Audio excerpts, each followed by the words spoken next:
Hey, this is Dwayne again. I'm back for the second half of this lesson sponsor and accountability partners. Anyway, we're still on principle 4 and step 4. Openly examine and confess my faults to myself, to God, and to someone I trust. So we can confess it to ourselves. That's what denial was. Remember, we couldn't even confess it to ourselves. So now we've moved beyond that. We've confessed to ourselves. We've confessed to God because now we have a relationship with God. And now we're talking about a sponsor, someone else we can confess to and that can encourage us that's been through similar situations. Step 4 says we made a searching and fearless moral inventory of ourselves, okay? And that's going to be a couple lessons down the road.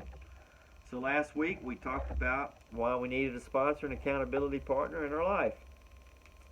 We talked about the accountability partners, how they're the ones to help hold you accountable for meeting attendance and coming out to church functions and celebrate recovery and different positive things that are family oriented, okay? In a loving type environment, not a destructive type environment.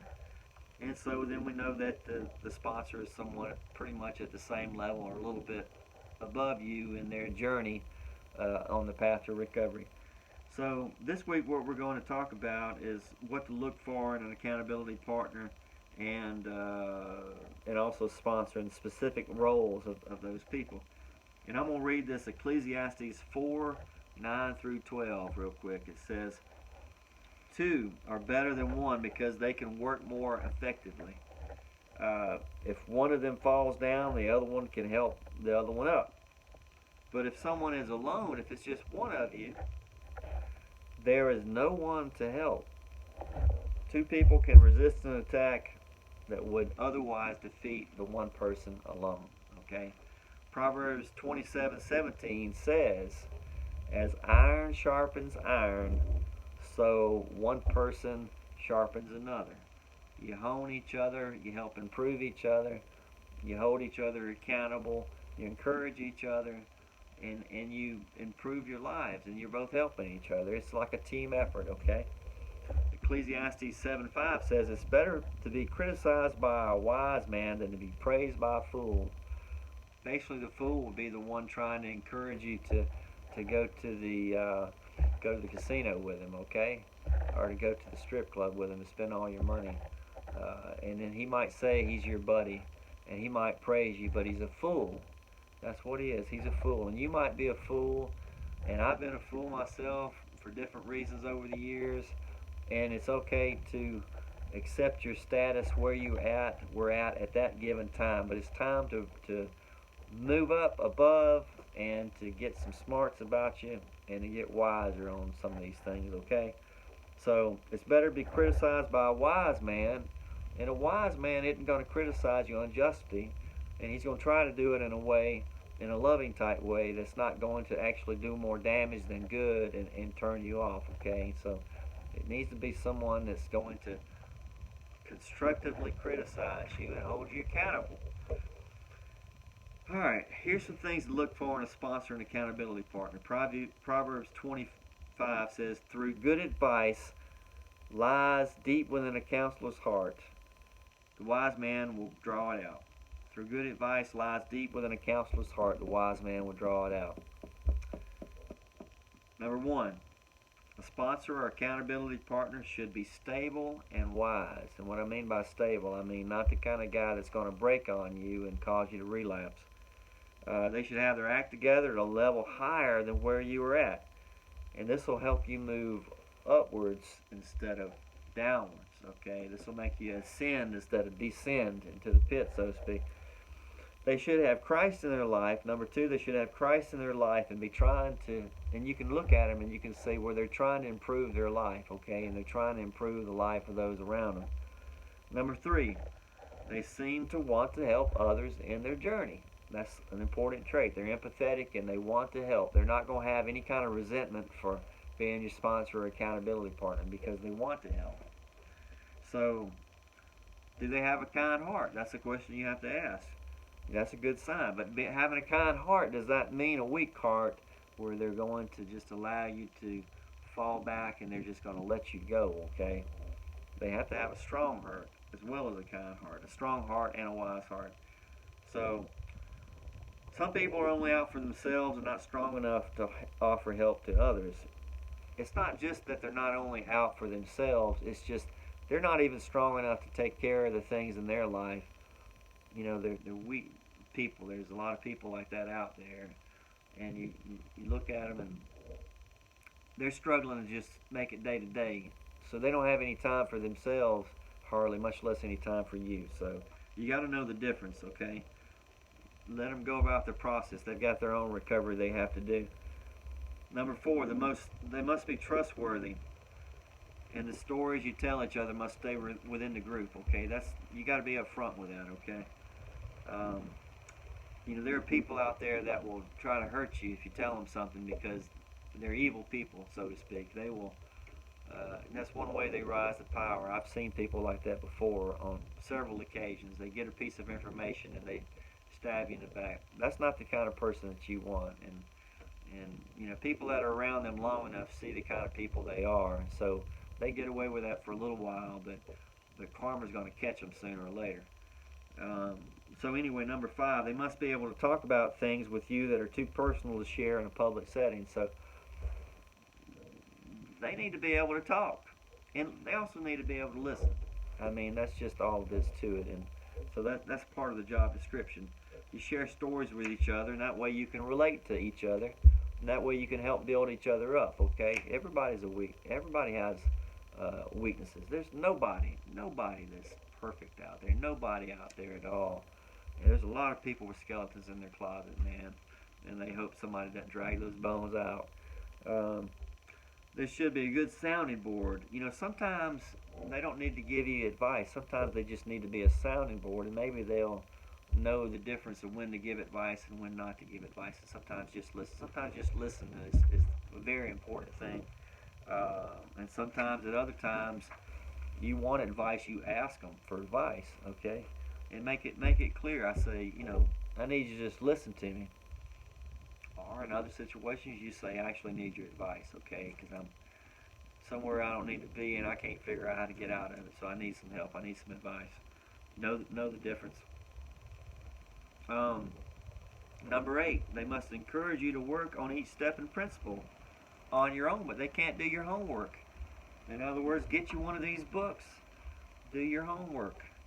They don't need to be. This isn't elementary school where you bullied some little smart kid and had him do your homework. Okay, this is adult. You're working into being an adult, or you are an adult trying to be a better adult. Do your homework. Okay. Number 10, can you relate to this story? That's not a necessity, but it does help. If you can relate to them, then you're going to bond with them more. And then if they're higher up than you as far as in their recovery process, if they quit doing some of the things you're doing or you're trying to quit, and you can respect them for that, okay? You get more respect. And if you have respect for someone, you're more likely to listen to them. Number 11, they should be strong enough to stick by you when you're lying to them. I'm going to tell you, don't lie to them. But look, if you have a relapse or, sometimes I've seen some people do some ugly things, man, when they get caught. I mean, they turn into some monsters. And don't treat your sponsor bad, okay? I don't care how strong they are. If you just cuss them out on a regular basis, there's not very many people that are that strong. There are some that are that strong. And if you're one of those that's going to do that, then you better find you a strong one, okay? But most people, you don't need to lie to them. You don't need to cuss them out. They're only trying to help you, okay? And you've got to realize that. But addictions, people say, well, it's just the addictions talking. There's a person in there somewhere. It may be the addiction talking, but there's a person in there somewhere. And you got to find that person. And you got to pull them out, okay? So anyway, they have to need to be strong. Depending on your situation, how bad off you are, you may need someone that's pretty strong. And you need to tell them in advance. Say, look, if I get cranky or something sometimes, please don't leave me. Just stay with me, okay? And you hang in there with them and talk them into hanging in there with you. And do your best. So anyway, Remember that Ecclesiastes 7:5. It says it's better to be criticized by a wise man than to be praised by a fool. Remember, they're on your team. Okay? Just tell yourself that when you're in the middle of something, they're on my team. They're helping me. I need this criticism. So anyway, they want you to succeed, so you need to remember that. Number 12. Okay, here's one. Say you got a sponsor, and if you've ever been around people long enough, eventually they're going to leave you. You're going to leave them. Somebody's going to get a new job. They're going to move off. Um, maybe your needs have changed, and their needs have changed, or whatever. So sponsors can resign. Sponsors can also be fired. But don't fire your sponsor only because if he's trying to help you uh, get back on the wagon, so to speak. That's not a legitimate reason to fire him. I mean, or her, whatever it is, okay? So, anyway, don't ever leave because you've relapsed and they're trying to bring you back, okay? It's trying to snatch you back out of the fire. That person's invested in you, and they're not going to want to throw you away and see you fail, because if you fail, in a sense, they have failed, okay? And you got to remember that. Man, I would never want anyone to fail that I was invested with or vested with. I would never want them to fail. I would want them to succeed. And I would hope that I would be strong enough to hang in there even through the rough times. Anyway, here's something that's important. Of course, any of those things I just said, if the person's the opposite, then they're probably not a good sponsor. But here's a couple of things here. Reasons you definitely will not choose a sponsor because of these two reasons. Know the difference between a friend and someone who's not your friend. We had that talk already a little while ago. Your friend is not going to be trying to get you to get a 12-pack and go party when you got to go to work the next day. They're not going to be trying to take you to the casino. They may have a smile on their face, and they may offer kind words to you, but they're only compliment you in doing that because they need you and their little company to help them enable them in their situation. So here's some examples here. So you have a gambling addiction. Your sponsor or accountability partner takes you to a casino. That's not good. Unless he takes you there and he's got a shock collar on your neck and he pushes the button every time you try to put some money in one of those machines and shocks you, or something. And I'm just joking. Don't try that. Okay, don't try that at home, folks. Anyway, let's just say you got a sex addiction and he takes you to a strip club, or some of your buddies. That's not good either. Okay, they're not your friends. I'm telling you, they're not your friends. Or you got an anger management issue and you say something to your sponsor and he punches you in the face. Well, that's probably not going to help your anger management situation, is it? If they got anger management too. Sometimes it's good to hang out, have someone that's a sponsor that you can relate to. And sometimes you got to be careful, if they have the same addiction as you or the same issue as you. For one, they better be strong, because if you're weak in your addiction and they're not exactly the strongest in the world, you could actually cause them to relapse, and nobody wants that, because then that's going to cause you to relapse. Okay, so this is an important thing. Selecting a sponsor and accountability partner is something you really need to put some thought into, because you want to improve yourself, but you don't want to make someone else's life. You don't want to make them relapse either. So you have to make sure you kind of look at them, and you kind of try to make a determination if they're strong enough to handle you. So, here's one right here. Okay. They cannot be the opposite sex of you, especially if you're a guy and she's attractive. I mean, if she's a beautiful woman and she just does not need to be your sponsor. I mean, I don't care. I don't care what somebody says. I mentioned that one time in a meeting, and I had a little old lady come up to me afterward, and she scolded me about it, got mad at me about it. But she said she had one, and hey, y'all shared all those personal feelings and all that for a year, and you weren't sleeping together. good for you. But you know, it's just not a good situation. You need someone that's the same sex as you to hold you accountable. For one thing, you're going to be talking about things that you don't want to talk about to a woman anyway. And if you're a woman, you're going to be talking about woman things that you don't want to be talking to men about. Whatever. I'm not going to get into all the stuff men talk about and all the stuff women talk about, but you know what I mean. It's not just the falling into a relationship thing, okay? It's just the fact that you have things you talk about that you need to talk to another guy about if you're a guy. And women have things to talk about that they need to talk about to a woman and not talk to a guy and say talk to a guy about it. And the third thing, you don't need someone that's going to show you pity. You need someone that's going to hold your feet to the fire, okay? You don't need someone that's going to show you pity at all, you know. And you don't need someone that's going to let you get away with excuses, say something happened to me 50 years ago and that's why I'm doing this and that's why I relapsed. And no, look, you're on a new path now and you're going to stay on that new path. And that's what you got to have. So anyway, I'm going to wrap this thing up here. And remember what I said about swapping out those good habits for swapping out the bad habits with good habits, okay? Because you've got that void in your heart. Once you quit doing something, doesn't matter what it is. Once you quit doing something, you need to have a piece of paper before you quit doing them as to what you're going to be doing next. Have your calendar out. I'm going here, here, here. We're going to be doing this with our family. I'm going to go to church on this, and you gotta swap that out.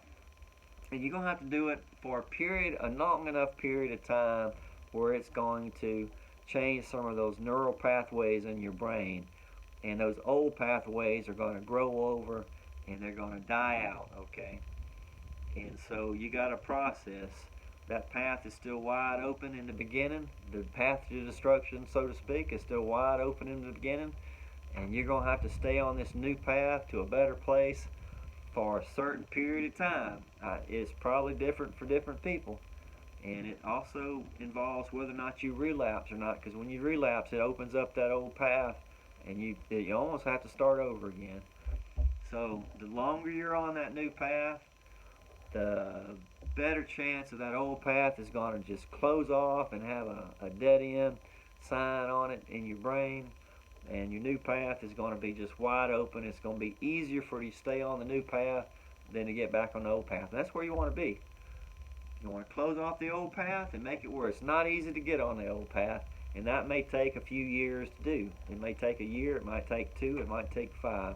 By the time you get to that 4th or 5th year, you're going to be so far ahead of the game that you're going to never want to look at that old path again. So anyway, as far as a sponsor in a pinch, you can do it with just you and God, but it's better to have that social environment for the reasons that I stated earlier. You need it. Rats need it, humans need it. We're more verbal than rats. I mean, why wouldn't we need it? I mean, we're very vocal. I mean, we think. I mean, rats think clearly, but my goodness, we can use tools. I mean, we need a social environment, and more so than rats do. And so you can see what happened to the rats, okay? And so, anyway, remember that the proper social conditions can change your whole world, change your thoughts, change your world to something better. Sometimes that means changing friends, okay? And a friend encouraging you into your negative vices isn't a true friend anyway. Get out, get strong, and maybe you can help them later. I mean, don't feel guilty about leaving someone that's causing you to go down a destructive path. Don't feel guilty about that. If you want to feel guilty about something, look, they're going to be talking so bad about you anyway, and they're going to try to pull you right back down to their level. If they were good friends, they would want to see you succeed, okay? They want to see you succeed if they were good friends, even though their situation stayed the same. But if you get on that new path and you're on it for 4 or 5 years, and you got to where you know you're not going to relapse, then you can look back and you can go back and you can try to help your friend. And you can try to help your friend along the way. You just got to be careful not to relapse. There's dangers in that. And that's actually another lesson on down the road. We'll spend the whole lesson talking about that. So anyway, I've pretty much covered sponsors, and I've pretty much covered accountability partners. I've talked about these participants guides. We're on the second one, and I talked about how you can get some of your own to work these worksheets. And so anyway, that's going to conclude this lesson tonight.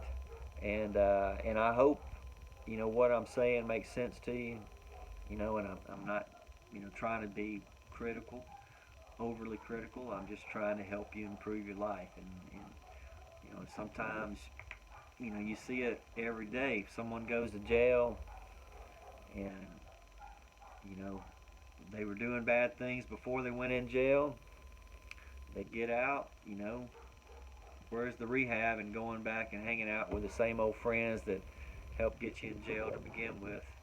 You're just going to be doing the same old thing, and you're going to go back to jail because you're going to do something just as bad as what you did the first time, or you're going to do something worse.